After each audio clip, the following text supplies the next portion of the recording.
হুরাইরা তুমি এখনো খাওয়া দাওয়া করোনি? আপনারাও কি এখনো ইংরেজি শেখেননি?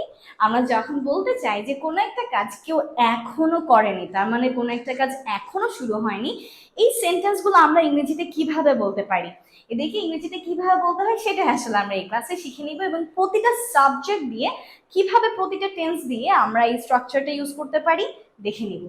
সো এখানে আমাদের জন্য আছে এখনো করেনি, এখনো হয়নি, এখনো যায়নি, এখনো খায়নি, এখনো ঘুমায়নি, এখনো দেখেনি, এই ধরনের জিনিস। এগুলো যখন থাকবে তখন আমরা আমাদের সেন্টেন্সটা ইউজ করি yet to দিয়ে। কি দিয়ে? yet to। yet to। তাহলে যখন আমরা বলবো কোন একটা কাজ এখনো হয়নি তখন আমরা কি ইউজ করব? yet to।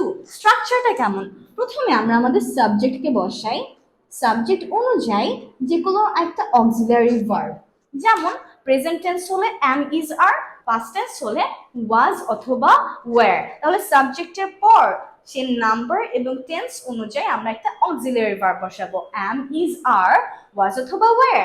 তারপর আমরা বসাই আমাদের yet to, যার মানে কি? যার মানে এখনো হয়নি, আর V1। ঠিক আছে? যেমন আমি এখনো করিনি, I am yet to। তুমি এখনো করো, সে এখনো করেনি, he or she is yet to। আমরা এখনো করিনি, we are yet to। তারা এখনো করেনি, they are yet to। তুমি এখনো করোনি, you are yet to। এবার কে আসলে কি করেনি এই ভার্বটাকে বসিয়ে দিলেই আমাদের সেন্টেন্সটা হয়ে যাবে। যেমন ধরুন আমরা বলতে চাচ্ছি যে আমরা এখনো ইংরেজি অনুশীলন করিনি, তাহলে এটা কি হবে? অনুশীলন মানে হচ্ছে প্র্যাকটিস, ইংরেজি অনুশীলন, প্র্যাকটিস ইংলিশ। তাহলে আমি এখনো ইংরেজি অনুশীলন করিনি, I am yet to practise English. সে এখনো ইংরেজি অনুশীলন করেনি, he or she is yet to practice English। আমরা এখনো ইংরেজি অনুশীলন করিনি, we are yet to practice English। তারা এখনো ইংরেজি অনুশীলন করেনি, they are yet to practice English। এবং তুমি এখনো ইংরেজি অনুশীলন করনি, you are yet to practice English। বিভিন্ন ধরনের সেন্টেন্স আমরা বলতে পারি। যেমন আমি এখনো যাইনি, I am yet to go।